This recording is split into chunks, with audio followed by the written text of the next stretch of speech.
The WAFB Podcast Network is sponsored by Neighbors Federal Credit Union.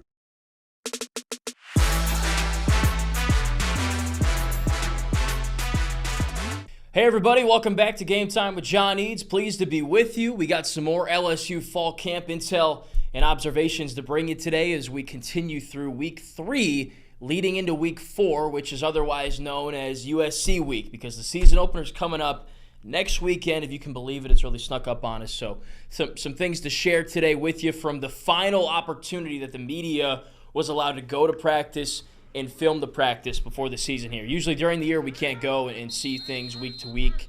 Obviously that's confidential information, but I can at least give you what I saw on Wednesday and then this past weekend here as well. So if you haven't already, be sure to like and subscribe. Just because fall camp's ending doesn't mean our LSU football coverage ends. We'll bring you game previews, game recaps, all that kind of stuff to tie you over between the week, and then give you your fill of what happened in this game, what was good, what was bad, all that stuff. Anyways, all of that aside, another good week of practice. I think last week and leading into this week was the hardest stretch of fall camp. It was 6 consecutive practices, no rest in between. Now they've kind of gotten back to the recovery day stuff. It was interesting. Brian Kelly talked about this in his press conference yesterday, Wednesday, about how he worked hand in hand with the sports science team, the trainers, to come up with a good fall camp schedule that is very researched and nuanced in terms of practicing on these days, not on this day. So what they did is they came in with a plan. It wasn't like, all right, we're going to do this, this, and this, kind of just put stuff out there, see what sticks. It was, we're going to practice these 2 days, not this day. Like, this was very planned in advance, including the days where they went 6 in a row. Like, that was planned. They wanted to do that to test the players, and they were prepared to do that by what they did in weeks 1 and 2 of fall camp. So I think that they've done everything they can, from everything off the field, to put this team in a position to go out there in Las Vegas a few days from now, I guess, and beat the Trojans in the first game of the season. So what have I seen recently maybe that's different, that's changed at fall camp? Not a whole lot. I continue to be impressed with this defense. I'm telling you guys. And I don't think it's a case of, well, they had a good day, or the offense didn't play well for about 10 minutes. We're there for an hour and a half, 2 hours, when we get to watch the whole practice. So we get to see the things that consistently happen week after week, day in, day out. And this defense is competing. They're winning one-on-one reps against the starting offensive line when they do that. They're going into the team drills 11 on 11, getting stops, getting their hands on some passes, forcing Garrett Nussmeier to make incredible plays. And at times, yes, he makes some great throws. He sticks a pass into Aaron Anderson, to Kyle Parker, to C.J. Daniels. But at other times, Harold Perkins is knocking down passes. They're getting interceptions. They're tipping and getting interceptions that way. They're also stopping the run. There's guys getting in the backfield, Greg Penn, Paris Shan, notching some TFL. So they've really shown flashes of being a defense that can compete, and a defense that can get off the field. Like, we can sit up here and talk about this guy had a sack, this guy has done great in pressure. What matters is, can you get off the field on third down? Because Brian Kelly's talked about eliminating the big play. He said it last week. That was the number one job of the defense in fall camp here. Eliminate the big play. Find a way to not allow that to happen as much as you can this season. So what is the next kind of obstacle? Getting off the field on third down.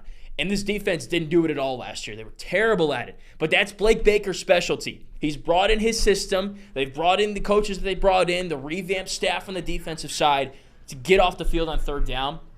And I think they're going to find ways to do it with Baker's scheme, the guys that they have. They're really getting creative with the nickel defenses. They're putting 2 defensive ends at D-tackle. They're putting their best pass rushers on the line. It's not just Jacoby and Guillory and the guys that you see on first to third down. It's the guys that you know will force interior, exterior pressure, get to the quarterback, make life difficult to let this defense get off the field. So they've looked great. With that said, this is a holistic takeaway. There's been some injuries. There's been some weird stuff. They had a GI bug going around from what Kelly said recently, so some guys have missed practices. Sage Ryan wasn't practicing yesterday. He's got a hamstring, I guess. Chris Hilton has a bone bruise. Who else was out? Miles Frazier was out. So I don't think any of those are serious. Coach Kelly said that they're not serious.